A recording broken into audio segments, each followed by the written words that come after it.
प्रधानमंत्री मोदी गुजरात के भुज में के पटेल सुपर स्पेशलिटी अस्पताल राष्ट्र को समर्पित करेंगे। आज सुबह 11 बजे वीडियो कॉन्फ्रेंसिंग के जरिए कार्यक्रम होगा। गुजरात विधानसभा चुनाव से पहले प्रधानमंत्री मोदी का दूसरा गुजरात दौरा। 18 अप्रैल से दिन की यात्रा पर जाएंगे प्रधानमंत्री। बनासकांठा में 3 लाख महिलाओं को करेंगे संबोधित। उपराष्ट्रपति एम वेंकैया नायडू का आज अयोध्या दौरा। रामलला का दर्शन करेंगे।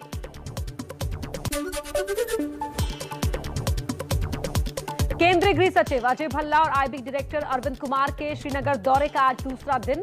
अमरनाथ यात्रा की सुरक्षा को लेकर करेंगे समीक्षा बैठक।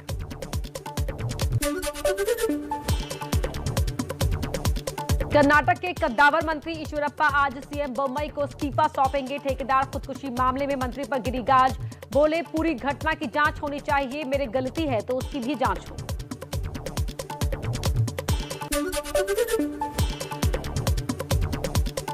कर्नाटक के मंत्री ईश्वरप्पा को गिरफ्तार करने की मांग को लेकर कांग्रेस का विरोध प्रदर्शन। विधानसभा भवन के प्रदर्शन में शामिल हुए कई नेता।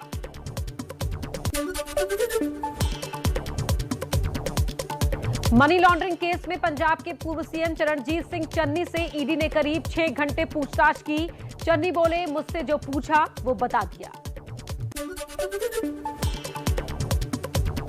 महाराष्ट्र के गृह मंत्री का बड़ा बयान। कहा, लाउडस्पीकर पर कोर्ट के आदेश का पालन करें।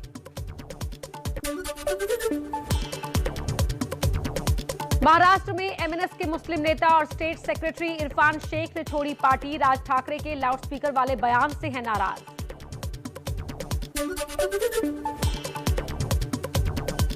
अमरावती से सांसद नवनीत राणा ने महिलाओं के साथ हनुमान चालीसा का किया पाठ। एबीपी न्यूज से कहा, मैं किसी धर्म के खिलाफ नहीं, लेकिन अपने धर्म का प्रचार करने का हक।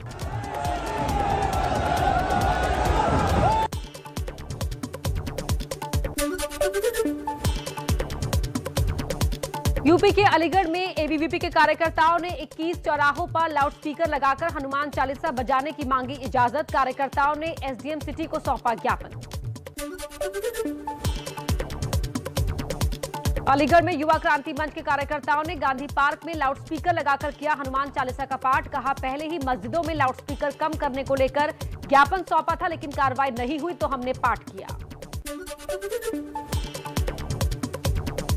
यूपी के मंत्री धर्मपाल सिंह लाउडस्पीकर लगाकर हनुमान चालीसा पढ़ने के सवाल पर मीडिया कर्मियों पर भड़के। कहा, ये कोई गलत बात नहीं है, आप लोग गैर जरूरी समस्या खड़ी कर रहे हैं।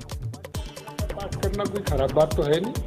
हनुमान चालीसा का पाठ करें तो इसमें किसको नुकसान है? ये आवश्यक अनावश्यक समस्या आप खड़ी कर रहे हो। हमें तो यहाँ दिखाई नहीं दिया कहीं चौराहे पर।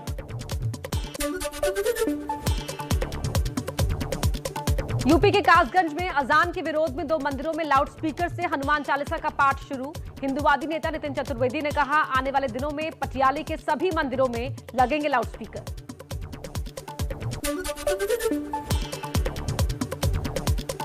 मध्य प्रदेश में खरगोन के आनंद नगर में रात 9:30 बजे पथराव की अफवाह के बाद मौके पर पहुंची पुलिस। कुछ उपद्रवी दिखे, पुलिस को देखकर भागे। इलाके में भारी पुलिस बल तैनात। प्रशासन ने अफवाह से सावधान रहने की चेतावनी दी। खरगोन में रामनवमी जुलूस हिंसा मामले में 34 एफआईआर दर्ज। अब तक 121 आरोपी जेल भेजे गए। करीब 20 लोग पुलिस हिरासत में हैं।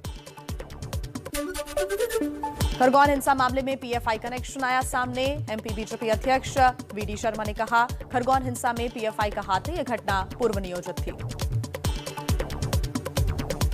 जिस प्रकार से खरगोन की जो घटना हुई, एक साथ इस प्रकार से आगजनी होना, पत्थरबाजी होना, ये सुनियोजित षड्यंत्र था।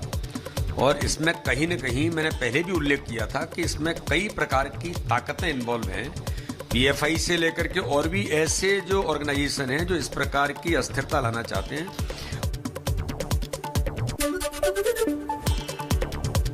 सीसीटीवी में तलवार लहराते और पथराव करते दिखे दंगाई। मध्य प्रदेश के गृह मंत्री नरोत्तम मिश्रा ने कहा, खरगोन में स्थिति अभी नियंत्रण में है। खरगोन में कर्फ्यू में थोड़ी सी ढील दी गई है। सुबह 10 बजे से दिन के 12 बजे और दोपहर 3 बजे से शाम 5 बजे तक सिर्फ महिलाओं को जरूरी सामान खरीदने के लिए बाहर निकलने की छूट। रामनवमी पर खरगोन हिंसा में घायल युवक शिवम को अब तक होश नहीं आया है। इंदौर के अस्पताल में चल रहा है इलाज, जल्द ठीक होने की दुआएं। रामनवमी के जुलूस के दौरान हिंसा के बाद खरगोन की गलियों में पसरा है सन्नाटा। एबीपी न्यूज की टीम ने रात में हालात का जायजा लिया। गश्त करता दिखा पुलिस का घुड़सवार दस्ता, लोगों से शांति बनाए रखने की अपील की। खरगोन में एबीपी न्यूज की टीम ने रात में हिंसा की शुरुआत वाली जगह का दौरा किया। तालाब चौक इलाके में पिछले 6 दिन से रात में भी भारी पुलिस बल तैनात है। तकरीबन 4 बजे यहाँ से जो जुलूस शुरू होने वाला था इस तालाब चौक पे इकट्ठा हुआ था। काफ़ी सारे डीजे, काफ़ी सारे लोग यहाँ आए हुए थे। बहुत देर तक यहाँ शोर होता रहा और उसके बाद कथित तौर पर यहाँ पर पथराव शुरू हुआ। खरगोन में हिंसा के बाद कई इलाकों में वीरानी छाई हुई है। लोग अपना घर बार छोड़कर जा चुके हैं।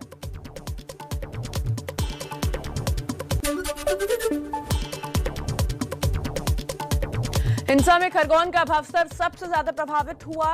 मकान और दुकानें जली हुई है। मोहल्ले की महिलाओं ने सुनाई उस रात के आतंक की दास्तान। दुकान में आग लगाई उन्होंने, आग लगा के और अंदर घुस आए। और हमारे 2 बच्चे, ससुर जी बूढ़े, उन्होंने ऐसे ऐसे दरवाजा पकड़ा तो भी वो अल्लाह अकबर और ऐसे नारे लगा रहे और बच्चे डर गए हमारे। एमपी के सीएम शिवराज सिंह चौहान का हिंसा पर बड़ा बयान। कहा, हमारी नजर में सब बराबर है, किसी भी जाति धर्म के हो, बदमाश हो और गुंडे को नहीं छोड़ेंगे। दंगाइयों के खिलाफ कार्रवाई जारी रहेगी।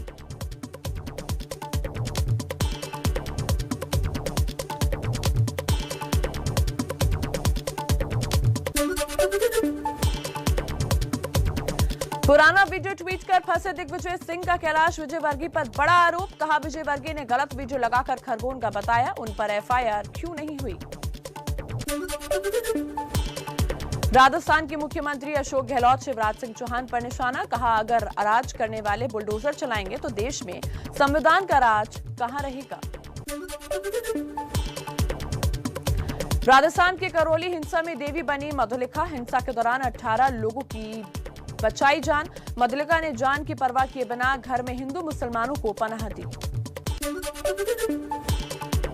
जेएनयू विवाद में मारपीट का नया वीडियो सामने आया। भगवा रंग का कुर्ता पहने छात्र ने गार्ड्स को रोकने पर थप्पड़ मारते दिखे। दावा है कि इसके बाद ही विवाद बढ़ा। जेएनयू की कुलपति प्रोफेसर शांतिश्री पंडित का ताजा वीडियो पर बयान। वीडियो में कुछ छात्रों हॉस्टल के एक तरफ डंडे इकट्ठा करते दिख रहे हैं, जिससे लगता है कि घटना सुनियोजित थी। कुछ लोग बाहर से भी आए थे, सो बाहर मालूम नहीं आए नहीं आए, वो अब क्या है वो जांच के बाद ही वो प्रॉक्टरल और हमारे पास कैमरास तोड़ दिया गए। सो कैमरा इंडिपेंडेंट कैमरा की एविडेंस नहीं है। जेएनयू के एबीवीपी अध्यक्ष रोहित कुमार की फिसली जुबान। एबीपी न्यूज के कैमरा पर कहा, हमने कोई वायलेंस उस समय तक नहीं किया था। दिल्ली के लेडी श्रीराम कॉलेज के छात्र संघ ने बीजेपी प्रवक्ता को दिया अंबेडकर जयंती का न्योता। लेफ्ट विंग छात्रों ने किया विरोध तो आमंत्रण किया रद्द।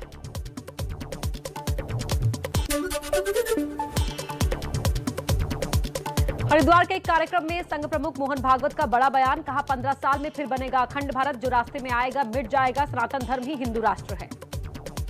उत्थान के साथ भारत का उत्थान, ये प्रक्रिया चल पड़ी है और ये पूर्णता की ओर जाएगी।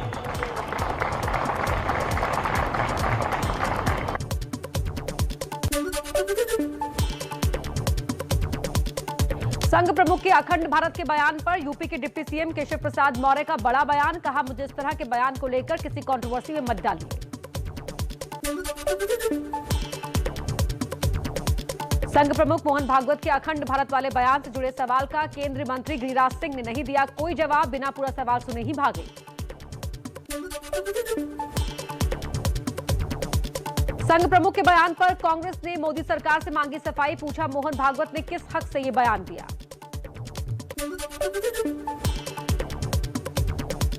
भागवत के बयान पर शिवसेना सांसद संजय राउत ने कहा, 15 साल नहीं 15 दिन में अखंड भारत दो। पहले पीओके को भारत से जोड़ो, कश्मीरी पंडितों की सुरक्षित वापसी कराओ, वीर सावरकर को भारत रत्न दो।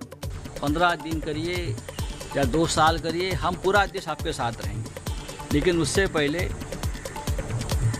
पहले जो कश्मीरी पंडित है, उनकी जो कश्मीर की फाइल जो अब वापस खुले एक पर्दे के ऊपर, उस सभी हमारे कश्मीरी पंडित भाइयों को उनकी घर वापसी बहुत ही सुरक्षित तरीके से होनी चाहिए। AIMIM चीफ असदुद्दीन ओवैसी ने कहा, मोहन भागवत को अखंड भारत की बात नहीं करनी चाहिए। चीन ने भारत के कई इलाकों पर कब्जा किया हुआ है, पहले उन्हें वापस लो। मोहन भागवत साहब को ये बोलना चाहूंगा कि अखंड भारत की ये बातें मत करो। जो इलाके में चीन भारत की जमीन पर कब्जा करके बैठा है, डेप्सांग में, डेमचाक में, हॉट स्प्रिंग में, उसकी बात करो आप।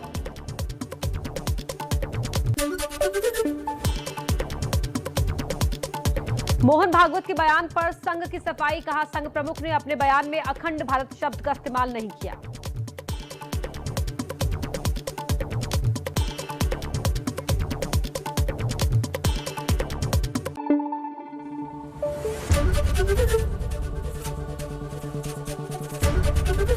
ABP न्यूज आपको रखे आगे।